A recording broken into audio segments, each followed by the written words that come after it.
Anakin Skywalker isn't among the most beloved characters of the Star Wars universe. He isn't as relatable as Luke, certainly isn't as cool as Vader, and absolutely not as fun as Obi-Wan. So uncivilized. But Anakin's story isn't about who Anakin is, necessarily. The end of Anakin's story is already known, so what's being told in the prequels is, how did we get here? And although Anakin's character doesn't quite align with Vader's by the end of Revenge of the Sith, the prequels are structured in a way that tell us more. How the story is being told can sometimes tell us why it is being told. Unlike the original trilogy, the prequels are a tragedy. And while there are many comparisons we can make to Greek tragedy, I'd like to focus on Shakespeare, and specifically, I'd like to draw comparisons with Macbeth. Although these characters are introduced to the audience at different points in their lives, they have very similar emotional beats throughout their story arcs. In tragedy, when the tragic hero archetype is present, that character will define their morals and actions on their own self. Tragedy is experienced alone, contrasted with comedy, which is experienced with a community. Anakin and Macbeth are great tragic heroes. They begin as heroes and descend into madness, relying on their arrogance and believing in their own resoluteness. At the beginning of the play, Macbeth is told that he will become king by the three witches, and he spends the whole play wrestling with his destiny. At the beginning of his formative years, Anakin is told that he is the chosen one, and he spends the majority of his time in the films trying to be good and to do what is right, but believing he is also meant for something more, to solve something, to do better than what the Jedi have done. Because of the prophecies, they both see themselves as above the way of things. They both see the supernatural as powerful. Anakin believes that the Force is the answer to all of life's sufferings, while Macbeth is convinced that it is his destiny to be king and no one will stand in his way. The visions that they each have drive them to commit horrible acts. Macbeth's first cold-blooded murder is King Duncan. Anakin's first true murder in the films occurs when he commits mass murder, killing the Sand People. Emotionally, they are both in the same state. I killed them. I killed them all. This is a sorry sight.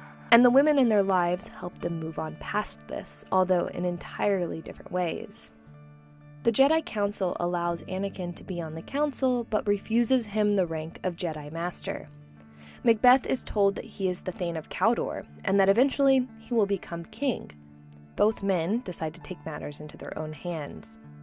Both men are encouraged to commit selfish acts by other characters. Macbeth by Lady Macbeth, Never shall sun that morrow see. and Anakin by Palpatine. He could actually save people from death. The crimes they are encouraged to commit are just the beginning of their downfall. Violence always begets more violence. Macbeth's task is to murder Duncan so that he will become king. This one act spirals out of control. Anakin's one task is to become Palpatine's student in order to become powerful enough to save Padme. This also spirals out of control when Palpatine convinces Anakin that he must also help him eradicate the Jedi. Both inevitably slaughter innocents. As an audience watches their main character descend into darkness, they need another opposing protagonist to stand for their friend, but against that darkness. In the prequels, Obi serves as our example of a loyal Jedi, as well as a friend and symbolic brother to Anakin. Macduff serves a similar purpose in Macbeth. In Act 4, Scene 3, Malcolm urges Macduff to dispute it like a man, to which Macduff replies, I shall do so, but I must also feel it as a man. Signaling to the audience that while Macduff is still aware of the need for empathy, Macbeth has disparaged it. This brings us to Macbeth is mocked by Lady Macbeth for his lack of masculinity. Wouldst live a coward in thine own estate, letting I dare not wait upon I would. I dare do all that may become a man. Who dares do more is none.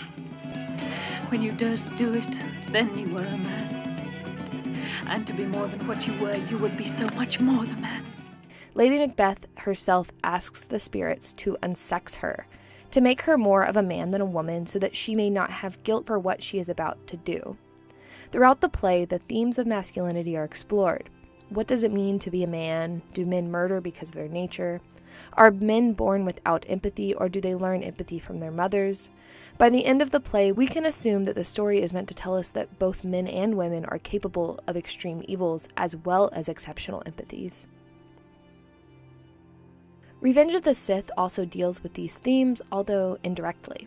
Palpatine encourages Anakin to kill Count Dooku and uses his need for revenge as an excuse. It is only natural. He cut off your arm, and you wanted revenge. Loyalty itself is a masculine trait in myth. Both Anakin and Macbeth have divided loyalties that make them conflicted.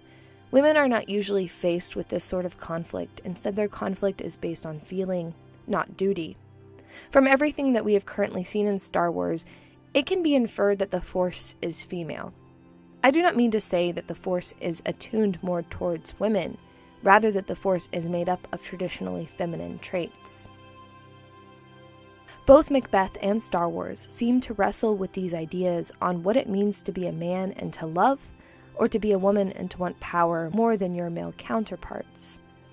This runs adjacent to the issues of Anakin never really having parental figures. Shmi seemed to have been an excellent mother, but the Jedi wanted to raise Padawans away from their parents.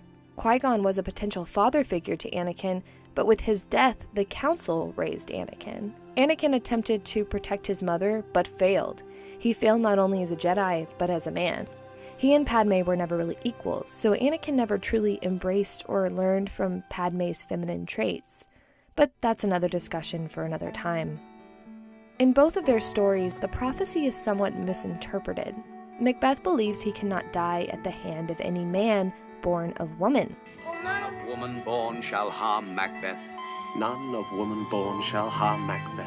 But Macduff was born via C-section. Macduff was from his mother's womb untimely ripped. The Jedi Council believed that Anakin was meant to balance the Force as a Jedi. Instead, he balances the Force as a Sith. While Macbeth dies at the end of his story, Anakin's life is spared by Obi-Wan at the end of this particular tale. However, Anakin becoming Vader is essentially Anakin journeying to the underworld and staying there. The suit is representative of this. Anakin is no longer a man. He is mostly machine, and he is a bringer of darkness. It is only when he removes his mask in front of his son that he is brought back from the underworld for good, only to face a true death. Both of these stories fulfilled a purpose and a larger one. Lucas wanted the Star Wars prequels to show us how Luke's father became Vader. Macbeth, on the other hand, was made with an existing monarch in mind. When Shakespeare wrote Macbeth, the King of England and patron to Shakespeare's acting company, James I, was a descendant of the real-life Banquo. So Macbeth, like many of Shakespeare's stories, was written to entertain as well as to flatter the royal family, to show the downfall of those who commit the ultimate treason, and to justify and celebrate the benevolent ruling monarchs. So if Anakin is Macbeth, then who is Ben's Shakespearean parallel? Well, he's Hamlet, but not in the way you would think.